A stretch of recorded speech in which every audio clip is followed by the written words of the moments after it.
najpoznatiji gusar u povijesti gaminga nikada nije trebao biti heroj.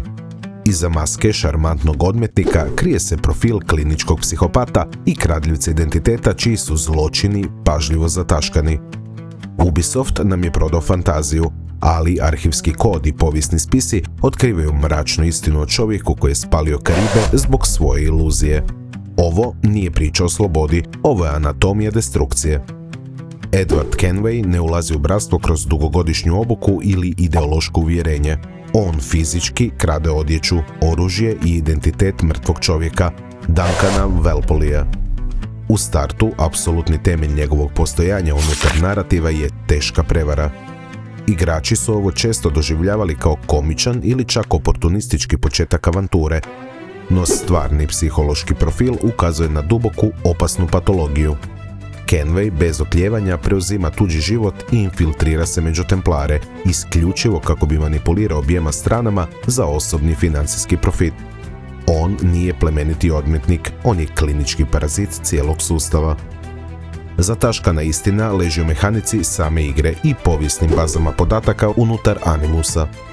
Black Flag namjerno romantiziran na SAU na površini, ali skriveni arhivski spisi otkrivaju brutalnu realnost. Gusarska republika nije bila utopija anarhije i slobode, već doslovna karantena. Mjesto masovne zaraze, neizlječivog sifilisa, teške ovisnosti i kronične gladi. Kenwayev Jack Doe nije brod koji donosi oslobođenje. Forenzička dekonstrukcija interne ekonomije u igri, od prodaje šećera do ruma, pokazuje da Edward ne oslobađa zarobljenike iz plemenitosti.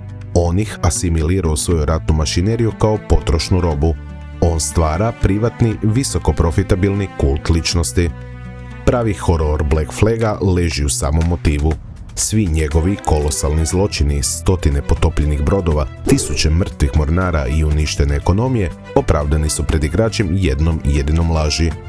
Očajničkom željom da se dokaže svojoj ženi Caroline. Developer je svjesno zakodirao Edwarda kao teškog ovisnika, ali njegova droga nije alkohol. Njegova droga je društveni status.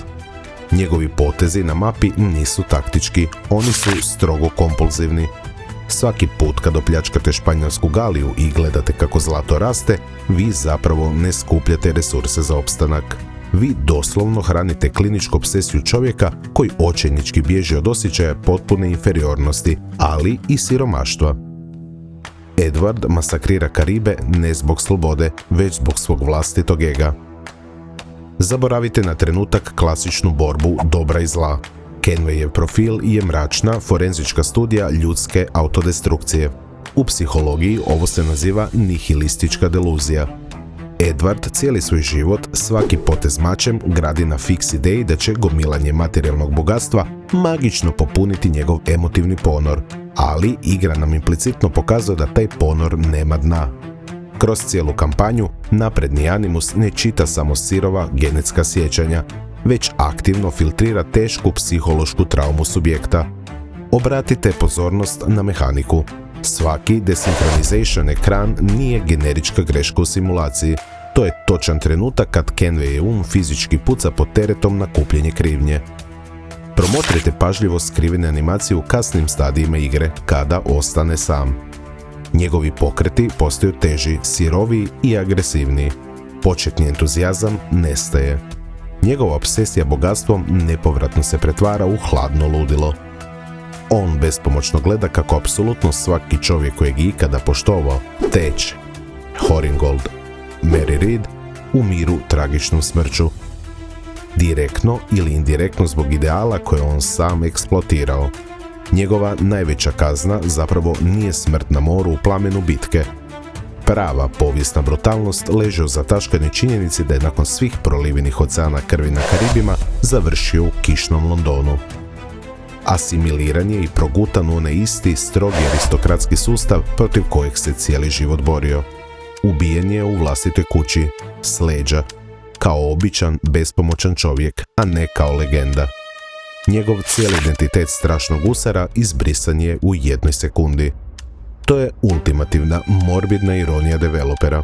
Kenway je cijeli život na moru lovio duhove, potpuno nesvjestan da je on sam odavno postao jedan. Edwardov pad bio je javan, ali neke žrtve industrije i dalje su zaključene u mraku. U potpuno drugom svijetu, iza zatvorenih vrata, mračna poveznica između Hinako Shimizu i Shiyu Iwaia skriva stravičnu istinu o manipulaciji, ucjenama i slomljenim umovima. Pravi razlog njihovog pakla dekonstruiramo u ovom videu na ekranu. Kliknite i saznajte istinu.